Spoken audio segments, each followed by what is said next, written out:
now tuned in to 1209 Blue, and today with us we have Miss Maggie Anderson. How are you? I'm doing great, thank you. Thank you so much. So please just share with our viewers, what is the purpose of tonight's event?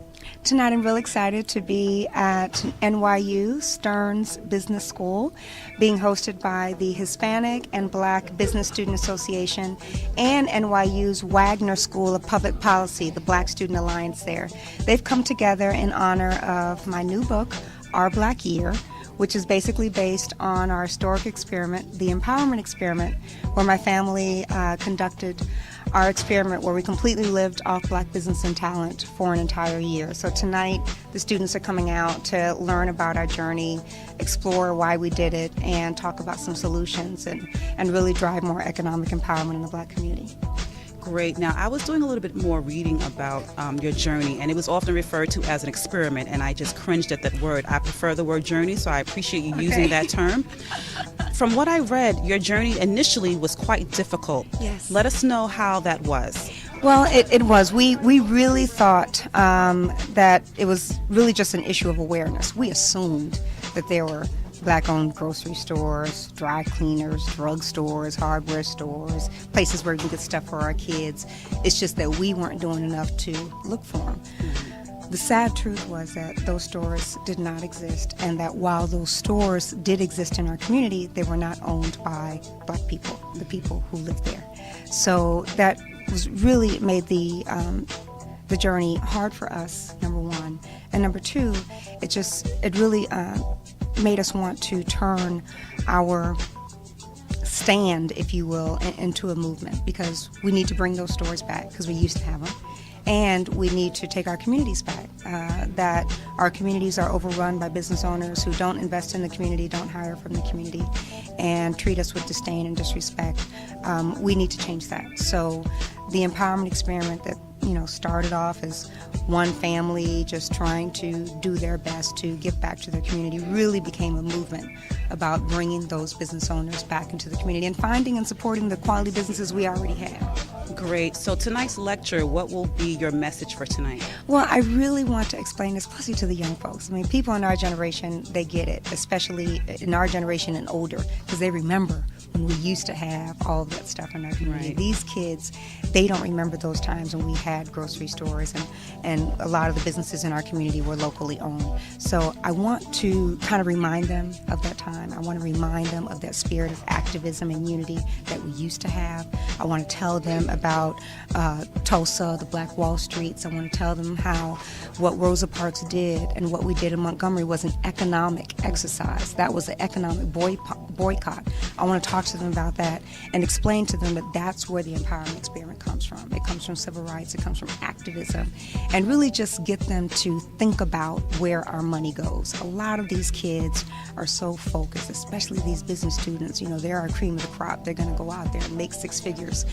They're so focused on spending all their money on these designers and all these lavish things without thinking about how that money can help our community if we were to spend a little bit more of that money with our own businesses. So I want to challenge them to, number one, become business owners, not just give all that precious talent to corporate America. And number two, to make sure they spend all this money and use all those blessings to give back to our community. Number one, spend with our businesses.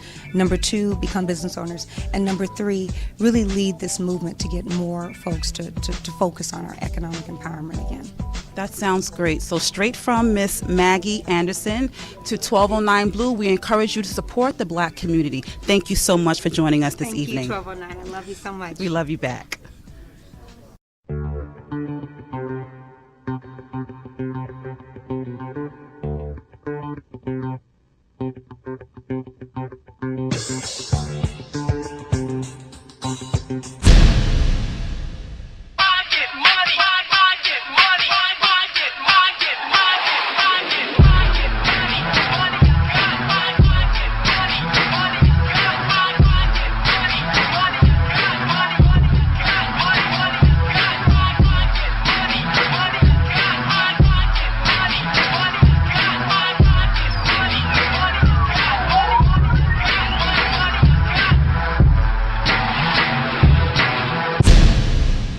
Roberts story is intriguingly chronicled in Michael Roberts' new book, Action Has No Season, Strategies and Secrets to Gaining Wealth and Authority.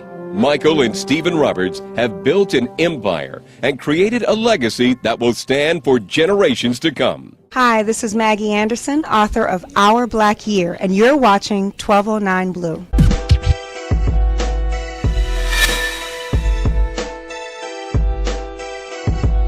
You're now tuned in to 1209 Blue, and tonight we have Corey. Can you just please explain to us your role in tonight's event? Well, absolutely. So I spoke to Maggie about a month ago at Columbia University because I was just so inspired by her speech, and I told her emphatically that I thought she needed to come to NYU to speak to our community as well. We have a large commitment to diversity and considerable resources to kind of devote to an effort like this, and so I thought it was really important to get her some face time with people in our community who are passionate about these issues, and as well as administrators who could do something once this event happens. Great. So one of the key words that I got from here was support. Yeah. How did you get all of these supporters to come out here this evening? It's really a testament to our community. We are a very supportive community. We try to look out for each other and make sure that we're lifting up all of our passions and interests to a level where it can be actionable in the community, especially the administration. The administration is very, very committed to having conversations like these that deal with pressing issues in our society that may not be spoken about in any other form. So the administration was central. Hi, my name is Corey. I'm a student at NYU Stern, and you're watching 1209 Blue.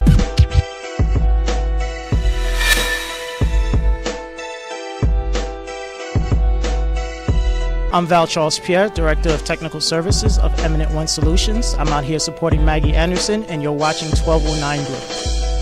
1209 Blue supports Miss Maggie Anderson in such a phenomenal way that we wanted to get her supporters' viewpoint as well. What's your name? Marie-Claudine. Great. And tell us why you're here tonight. I'm here tonight because I've come to support Maggie. I love her work. I am inspired by how tremendous work as a mother. She's a mother, and then she's doing empowering, wonderful job. It's all about empowering women. It's all about empowering young girls, black people. It's all about empowering and then leadership. So she's a role model of leadership in our community. That's why I come here to NYU to hear her inspiration speech and then also to get her book. Great. So there you have it. Empowering conversation with Claudine, 1209 Blue, and Miss Maggie Anderson. Thank you so much. Yes. Thank you. Thank you. 1209 Blue supports Maggie Anderson all the way. And tonight we have another guest. Can you please tell our listeners your name? Val Charles-Pierre. Thank you, Val. And what is your purpose for being here this evening? Actually, just to come out and help Maggie spread the word as far as uplifting the community, giving back, and make sure that African Americans have the opportunity to be upward mobile and keep all the finances within the community like other races. Powerful, powerful. What's next for you in regards to helping Maggie Anderson get this message across? Network. Let all my friends know. Spread the word around, spread the message, and by doing that, they'll get their friends to help spread the message as well. So that's the goal. Great. So thank you so much. Once again, wrapping up this evening with 1209 Blue, we have powerful words such as encourage, black community, and networking. Thank you so much, Val, once again. 1209 Blue. My name is Marie-Claudine Mukamabano. I am the survivor of genocide in Rwanda. I am now watching 1209 Blue.